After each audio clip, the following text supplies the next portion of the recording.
good morning. Thanks for the sub, Injury. I'll start with a quiet start again. Ran out of coffee. It's still early in the morning. Unfortunately today we don't have too much time, or I don't have too much time. So it will be like a nice casual 2.5 hour stream. Yeah, happy about everyone who's here. I mean, come on guys, this just sucks. I'm playing one table of 1k on the side. I'll show you in a second. So there we go. You open raise aces because aces are a good hand. He calls, flop jacks 6-7, we take it. C-bet actually large here. He calls all kinds of jack X. He has 3 combinations of jack deuce suited. That's it. Nothing else improved. He might have 6 deuce suited, never 7 deuce suited outside. So we overbet. He calls. He has like all kinds of jacks. River is a king. I would have loved to see low card here, but yeah. Still enough, we have like 1.5x pot left, and we jam, and he obviously snaps me off with that river king jack. Just kind of hurts. Do you consider Angry Ogre really strong cash game player? I would assume so. He opens hits like NL1k, NL2k cash. I haven't played too much with him, but I really have a big opinion. Personally, in the Zoom 200 pool especially, it's tougher since like all kinds of people are sometimes jumping in there.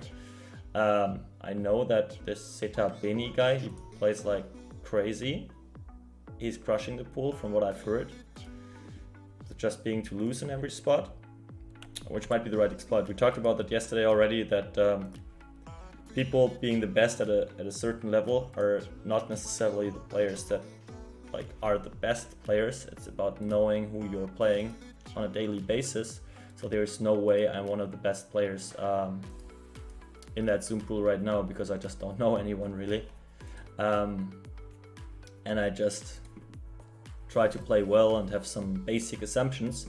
One of them being that they are just never bluffing, but I still call. So this is definitely not the max. I'm definitely not crushing it here as much as other people are probably, because it's definitely possible.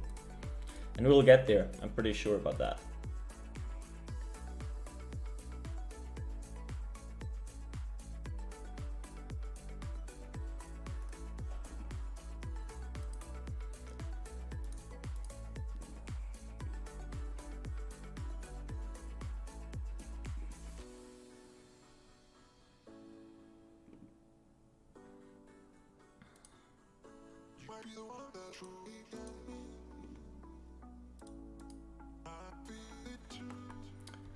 So here, interesting, I 3-bet button versus cutoff. This guy cold calls. I just want one street actually. I'm just thinking about whether I better take it now or take it on the river, and I decide to go for the river. Pocket tens is like a big part of his range that I wanted to get value from. Now let's see whether he bets.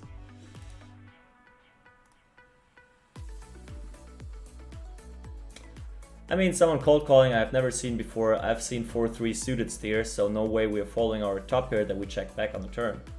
But like this bet is so strong into I could have all kinds of ace king too. So I expect to be losing again, but I just need to be right. Like 27% of the time, that's the problem. And I should be that with the randomness I've seen before. Can see like 6-8 of hearts here now. Ace-8 of clubs, so. Alright, so this is exactly why I'm not, even when I have the feeling I cannot do those exploited folds, and now I have to get more sample on those people to make those folds against the right people and not do them against the wrong people. This is my job right now. This is what we are collecting sample for here. Okay.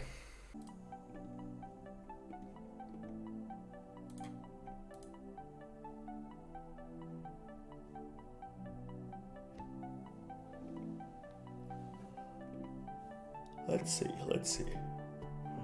Oh, still plenty of time to turn things around. So now I'm facing a donk bet here on that board.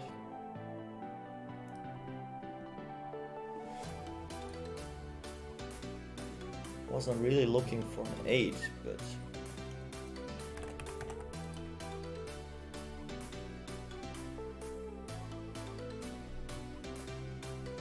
so now enough is enough, right? So this guy decides with spot involved to donk here.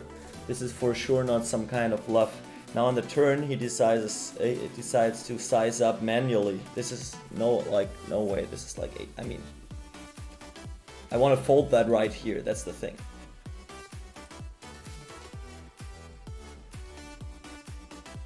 Fuck it. It's insane. Like, he might be value betting worse, but just from what I've seen, I don't think so. And like that idea I start bleeding out here. It's like, does that come to mind? Like all of a sudden with your 8-9 having a spot involved? No, it's some kind of value thing. You check raise large and the river is a diamond. That is not good.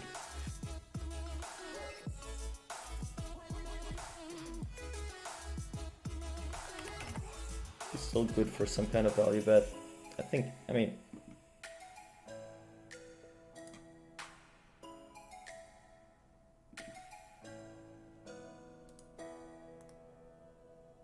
if he jams here, we have an easy fold. That's the thing. So. Yep. Aye. Only question is, I think, like in theory, it makes more sense to block bet because I mean his range is so strong now, but I think in that spot it was good enough for a kind of larger bet. I'm just jamming here against that large squeeze 4-way. I'm definitely not folding. No point in trying to implement like a 4-bet, small 4-bet, induce, whatever range. Just the same hands that are going in there. Quite a serious tank here from that guy. Ace King, alright. That's a decent flop. 10. Let's turn things around, guys. Still some work to be done for sure, but finally the first stack we won. Good luck up here. Wow, really hurts against that guy 4-betting, but yeah, what can you do? We have to get it in. Aces, sure. Like, even that snapping, I want to fold so badly. Like, fuck it, this is... How tight can people be to just always see aces all the time? Here we winked it. Yeah, I'm actually sometimes last second deciding to run it twice instead of running it once. Like, I remember yesterday I did it once, for example. And I'm really proud of that one. We got it in with Ace King versus Ace King. I had a really bad feeling about it, so I ran it twice. And the first run he made a flush, and the second run we split. So I kind of saved 250 bucks and I'm so happy. Like, it's obviously super bullshit, but I can see that people take joy out of that, and that totally justifies offering that and taking 1% for it. And up here, that's really interesting. I'm going to call down. If there is not the worst river card in the deck, maybe it saves me. Yeah, people check raising on ace 5 deuce. Inner size snapping everything here, playing a gazillion tables right now. Maybe he has 3-4 suited, maybe he has a flush draw, but which other bluffs that I beat here now? Like, this is just, I mean, I'm protected, like I can't find a single one, so not even thinking about calling, even if I'm taking some time, but yeah. Actually, I rolled one of the rare pocket 10s 4-bets here, so let's hope to not run into jacks. Good luck. 7s. I have a good feeling. Just one time, guys, one time.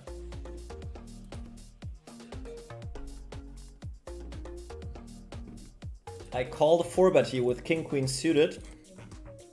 Like, Didn't make it too big, so I didn't want to be the nifter. Be the biggest nit in the world. Come on.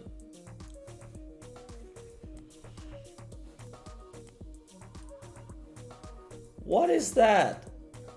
See my hand?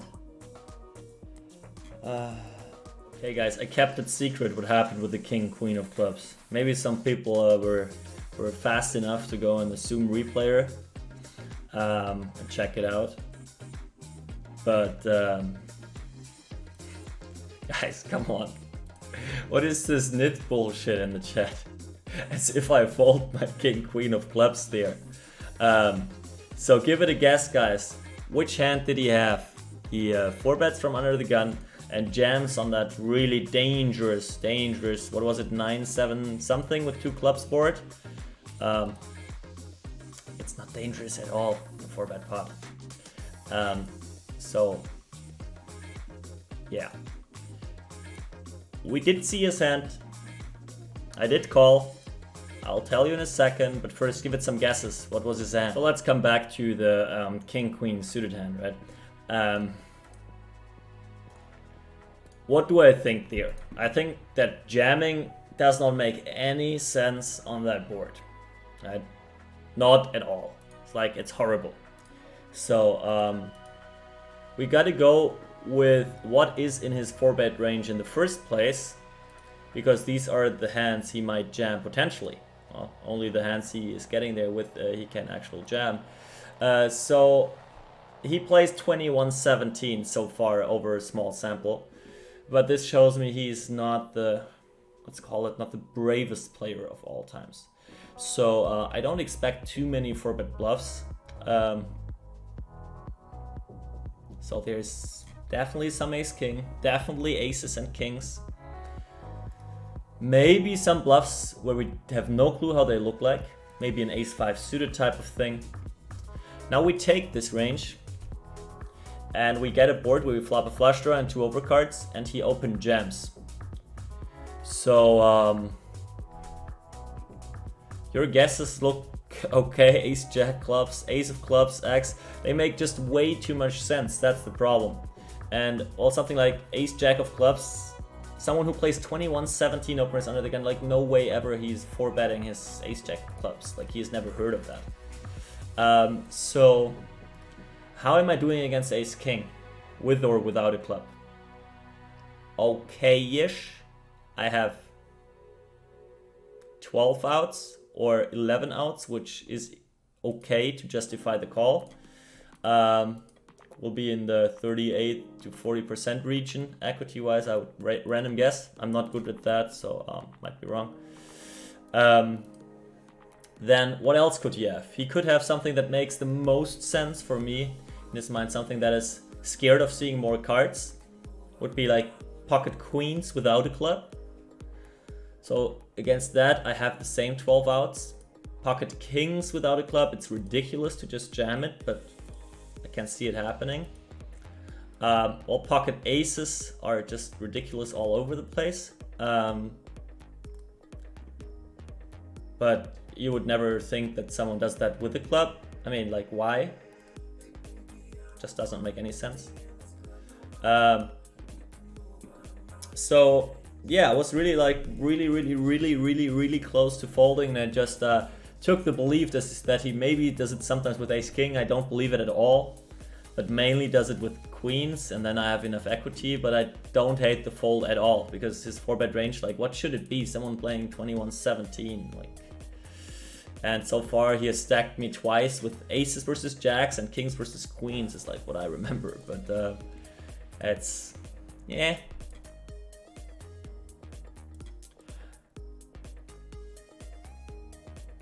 Two aces of clubs, ace king of 7 deuce off, 6s, all the guesses look okay. So he had the worst hand.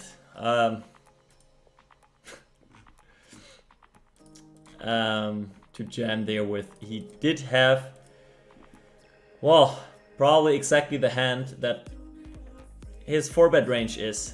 He did have pocket aces, and to be sure, he did have clubs as well. So he did have the pocket aces with the club. This is why I was a little I looked maybe a little frustrated, not being happy with how all this goes and how the world plays and how I end up losing. But guys, we got him. 6 of clubs on the turn, 6 of spades or something like that on the river, and we'll get someone with the queens here hopefully too. So we won that pot. Queens, ace, king. Let's run it once. I have bad feeling. Good. I have a good feeling. Let's run it once. Right? That's the thing. I understand people that are cashing out.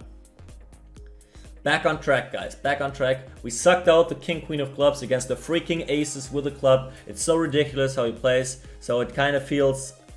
I got rewarded, right? I make a bad call against a 4-bet. I mean, it's a super standard call with king, queen of clubs, but people that are just 4-betting kings and aces and probably just flatting their ace-king off pre-flop because they are so freaking scared to play pots that get big without the strongest hand in the world. We gotta punish those suckers, right? Boom. Welsh guts. 3-bet.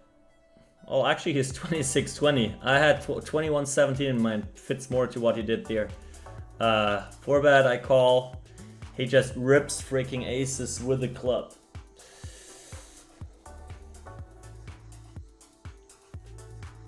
We need 38%, so I was right with that, 37 to 40%. No, I guessed what we had. This is something very different. But yeah, this is exactly what we need, and the question is whether we have it. Against his hand, we have 32%. Without a club, we should have like, yeah, a couple percent more. So it, I mean, cannot be too bad. Actually, we have that backdoor straight as well, working for us a little.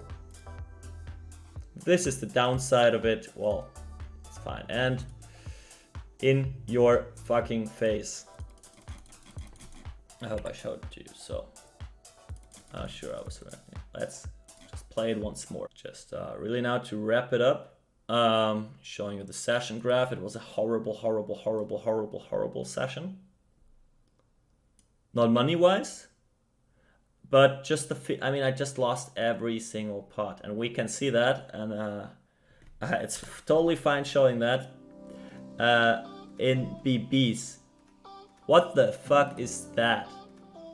2k hands, 7 stacks down in the VBB, just like not get anything going, and yeah, what are the hands? We won all the queens versus ace king flips. This is where our the upside comes from. I mean, here, this is like all those medium pots. We like just lost all of them, all of them, all of them, all of them. Okay, 5 more minutes. Ace king versus queens. We win that. Queens. Oh, this is the same guy again. Well, she got lots of aces for you. Exact same combination. Okay. We win this one, okay. Yeah, this one was sad.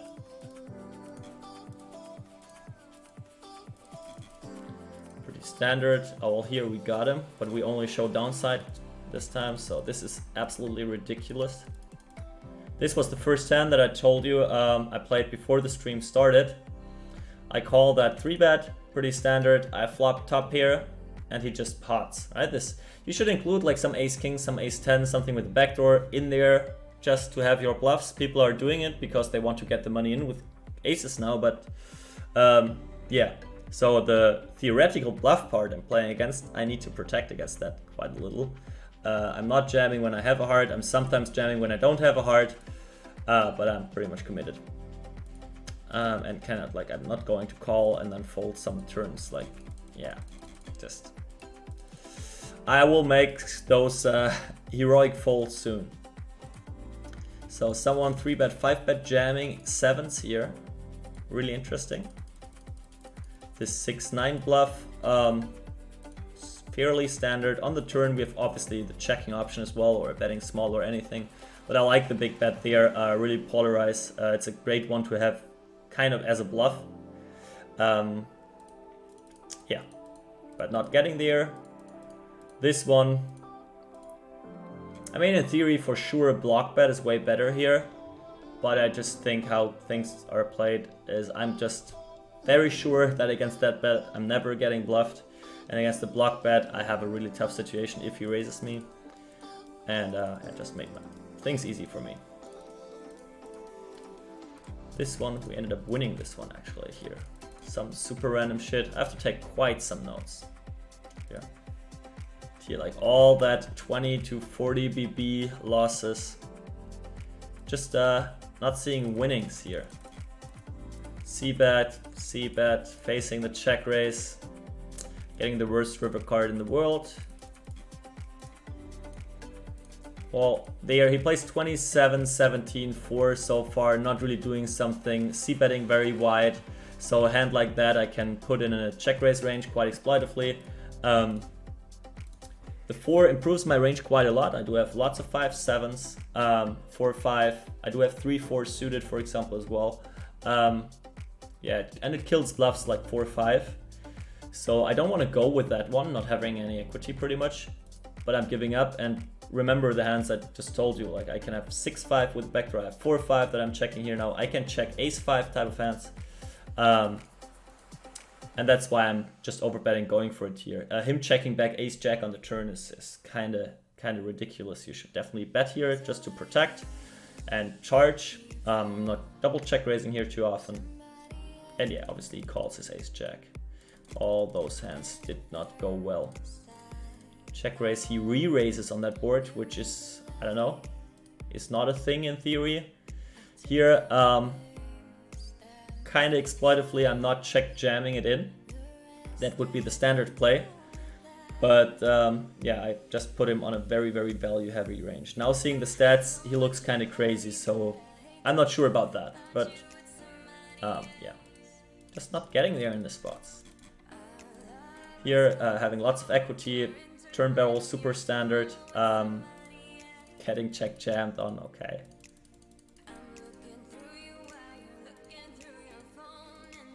I start to check call here. He hits that magic card on the turn. Jack 9 suited.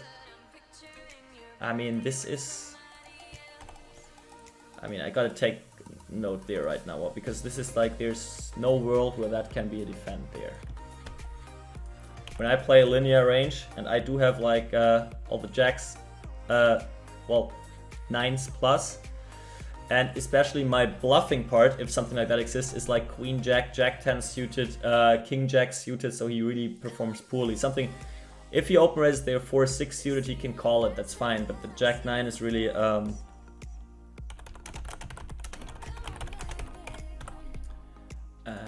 yeah, might be a good candidate to start flop check raising here if he steps there that light. Yeah, so this hand you did not see that one, I guess. Check calling here. Turn goes check check where I make 2 pair. River is his 9. I'm betting normal size and he raises me. I mean, this is a reg war. I cannot overfold here. I do have the king of diamonds. It's just a standard call. Like he might think, he might check raise king, he might raise king 9 there even. Maybe. Like no way I'm folding. On this one. This one. This all, where did all the money go? All the big blinds. Oh yeah, check raise this one in a 3-bet pot. Gotta look that up, like an ace 5 type of hand. Like it's tough. I'm check raising like ace queen here, and I need some hands that have equity to check raise there as well. I can take something like, I don't know, having an ace, having a backdoor flush draw, and having a wheel backdoor draw is not the worst thing in the world. So then I gave up. Alright, so far we were always winning in the stream. This session was really, really horrible, and we'd better make it like that. That looks way better, so we are fine with it. And yeah, I will be back tomorrow, probably. Maybe we have more time tomorrow, and I can go until like 2 or even 3. And yeah, thanks for tuning in, everyone, and see you tomorrow.